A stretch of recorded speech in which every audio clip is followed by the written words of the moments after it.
नमस्कार दोस्तों। आज हम जानते हैं छठ पूजा के दो आर्ग या छठ पूजा के लास्ट दिन को क्या चमत्कार होने वाला है। आपको बताते हैं। वीडियो स्टार्ट करने से पहले आपसे एक छोटा सा रिक्वेस्ट है कि चैनल को सब्सक्राइब करके वीडियो को लाइक जरूर करें। चलिए दोस्तों, बिना समय लेते वीडियो को स्टार्ट करते हैं। छठ के लास्ट दिन होगी ये चीज की खुशखबरी प्रस्तावना। भारत त्योहारों का देश है और यहाँ हर त्योहार अपने साथ आस्था, श्रद्धा और उत्साह की अनोखी सौगात लेकर आता है। इन्हीं में से एक सबसे पवित्र और कठिन व्रत है छठ पूजा। यह पर्व केवल एक धार्मिक अनुष्ठान नहीं, बल्कि जीवन में अनुशासन, शुद्धता और आत्मसंयम का प्रतीक है। 4 दिनों तक चलने वाले इस पर्व का प्रत्येक दिन विशेष महत्व रखता है, लेकिन इसका अंतिम दिन, जिसे उषा अर्घ्य या भोर का अर्घ्य कहा जाता है, सबसे महत्वपूर्ण होता है। इसी दिन भक्तों के चेहरों पर एक अलग ही आभा, दिलों में सुकून और घरों में खुशियों की बयार होती है। यही दिन वह क्षण होता है जब माना जाता है कि छठी मैया हर घर में खुशखबरी लेकर आती हैं। छठ पूजा की पौराणिक पृष्ठभूमि। छठ पूजा की परंपरा वैदिक काल से जुड़ी मानी जाती है। छठ शब्द संस्कृत के षष्ठी से बना है, जिसका अर्थ होता है छठा दिन। यह दिन सूर्य भगवान की बहन छठी मैया, षष्ठी देवी को समर्पित होता है। पौराणिक मान्यताओं के अनुसार छठी मैया बालकों की रक्षा करती हैं और संतान को दीर्घायु, स्वास्थ्य एवं समृद्धि का वरदान देती हैं। महाभारत में भी छठ व्रत का उल्लेख मिलता है। माना जाता है कि द्रौपदी और पांडवों ने कठिन समय में सूर्य देव की आराधना की थी, जिससे उन्हें खोया हुआ राजपाट वापस मिला। तब से यह व्रत मनोकामना पूर्ण करने वाला व्रत माना जाता है। छठ पूजा का वैज्ञानिक दृष्टिकोण। छठ पूजा केवल धार्मिक नहीं, बल्कि वैज्ञानिक दृष्टि से भी अत्यंत लाभकारी है। इस व्रत में सूर्य की आराधना की जाती है, जो पृथ्वी पर जीवन का मुख्य स्रोत है। सूर्य की किरणों से शरीर में विटामिन डी की प्राप्ति होती है, जो हड्डियों और रोग प्रतिरोधक क्षमता के लिए आवश्यक है। भोर और संध्या के समय सूर्य की किरणें वातावरण में अत्यंत शुद्ध होती हैं, जिनका सीधा संपर्क त्वचा और शरीर को ऊर्जा प्रदान करता है। व्रत के दौरान किया जाने वाला उपवास, नदी स्नान और सूर्य ध्यान शरीर को डिटॉक्स करता है और मानसिक शांति प्रदान करता है। छठ पूजा के 4 पवित्र दिन। 1. नहाए खाए। पहला दिन। इस दिन व्रती, व्रत रखने वाले स्नान कर शुद्ध आहार ग्रहण करते हैं। इस दिन घर को शुद्ध किया जाता है और केवल शुद्ध सात्विक भोजन बनाया जाता है।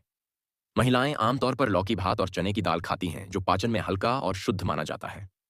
2. खरना। दूसरा दिन। इस दिन दिन भर निर्जला व्रत रखा जाता है और सूर्यास्त के बाद व्रती दूध, गुड़ और चावल से बने खरना प्रसाद, खीर का सेवन करते हैं।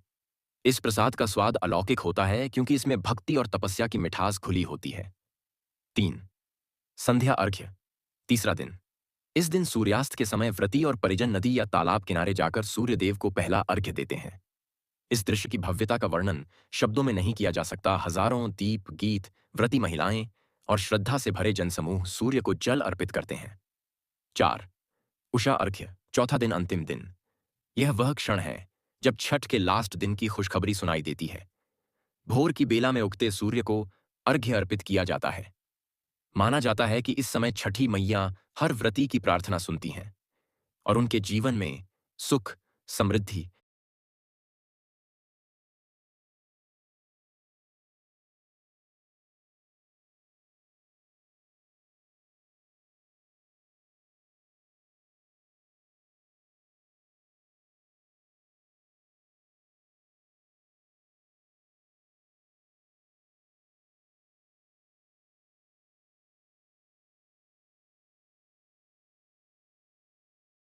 संतान सौभाग्य का आशीर्वाद देती हैं। छठ के लास्ट दिन की खुशखबरी क्या है? छठ के लास्ट दिन का अर्थ केवल पूजा के समाप्त होने से नहीं, बल्कि उस आध्यात्मिक परिणाम से है जो पूरे व्रत के बाद प्राप्त होता है। भक्तों के लिए यह दिन कई मायनों में खुशखबरी लेकर आता है। 1. मनोकामनाओं की पूर्ति। व्रती पूरे 4 दिन तक कठोर तप करते हैं और अंतिम दिन उगते सूर्य के सामने जब अर्घ्य देते हैं, तो उनकी सारी मनोकामनाएं पूर्ण होने की मान्यता है। बहुतों के लिए यह संतान प्राप्ति का, कुछ के लिए आर्थिक उन्नति का और कई के लिए मानसिक शांति का वरदान होता है। 2. परिवार में सुख शांति की वापसी। छठ पूजा के बाद घर का वातावरण जैसे पवित्र हो जाता है। कई परिवारों में कहा जाता है, छठी मैया के जाते ही घर में लक्ष्मी बसती हैं। यह खुशखबरी हर उस परिवार के लिए होती है जहां महीनों की चिंताएं पूजा के बाद जैसे मिट जाती हैं। 3. फसलों और धन धान्य की समृद्धि। ग्रामीण भारत में छठ पूजा को कृषि से जोड़कर देखा जाता है। कहा जाता है कि जब व्रती उषा अर्घ्य देती हैं, उसी क्षण सूर्य अपनी ऊर्जा से फसलों में नई जान डालते हैं। इसलिए किसान वर्ग के लिए यह दिन नई फसल की खुशखबरी का प्रतीक है। 4. नई शुरुआत का संकेत। छठ का अंतिम दिन नए आरंभ का प्रतीक होता है। लोग पुराने दुहक भूलकर एक नई ऊर्जा के साथ जीवन की शुरुआत करते हैं। यह खुशखबरी होती है, अब सब ठीक होगा, मैया ने सुन ली है। 5. समाज में एकता और प्रेम का संदेश। छठ पूजा में जाति, धर्म या वर्ग का कोई भेद नहीं। अंतिम दिन जब सब एक साथ सूर्य को अर्घ्य देते हैं, तो वह दृश्य बताता है कि एकता में ही असली शक्ति है। यह खुशखबरी है सामाजिक समरसता की। लोकगीतों में झलकती खुशखबरी। बिना लोकगीतों के छठ अधूरा है। जब घाटों पर केलवा जीभ हो दिनवा के उदय भइल, या उग हे सूरजदेव अर्घ्या लेला जैसे गीत गूंजते हैं, तो लगता है मानो खुद प्रकृति भी भक्तों की खुशी में शामिल हो गई हो।